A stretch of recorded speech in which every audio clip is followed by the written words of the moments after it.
बात उस समय की है जब महात्मा बुद्ध विश्व भर में भ्रमण करते हुए बौद्ध धर्म का प्रचार कर रहे थे और लोगों को ज्ञान दे रहे थे। एक बार महात्मा बुद्ध अपने कुछ शिष्यों के साथ एक गांव में भ्रमण कर रहे थे। उन दिनों कोई वाहन नहीं हुआ करते थे, सो लोग पैदल ही मीलों की यात्रा करते थे। ऐसे ही गांव में घूमते हुए काफी देर हो गई थी। बुद्ध जी को काफी प्यास लगी थी।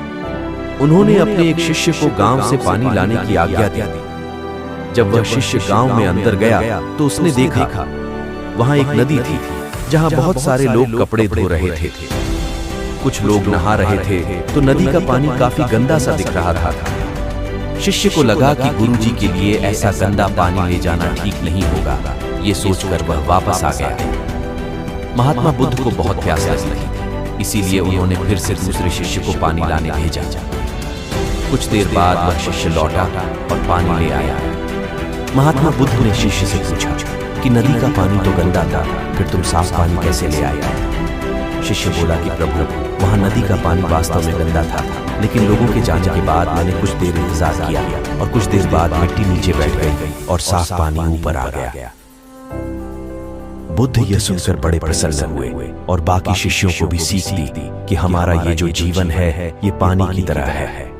जब तक हमारे कर्म अच्छे हैं तब तक सब कुछ शुद्ध है, लेकिन जीवन में कई बार दुख और समस्या भी आते हैं जिससे जीवन रूपी पानी गंदा लगने लगता है।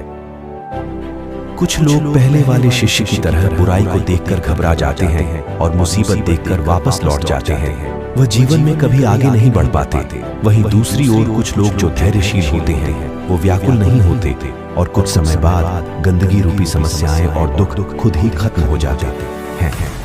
तो मित्रों, इस कहानी की सीख यही है कि समस्या और बुराई केवल कुछ समय के लिए जीवन रूपी पानी को गंदा कर सकती है, लेकिन अगर आप धैर्य से काम लेंगे तो बुराई खुद ही कुछ समय बाद आपका साथ छोड़ देगी। आप लोगों को ये कहानी कैसी लगी नीचे कमेंट के जरिए हमें जरूर बताइए। धन्यवाद।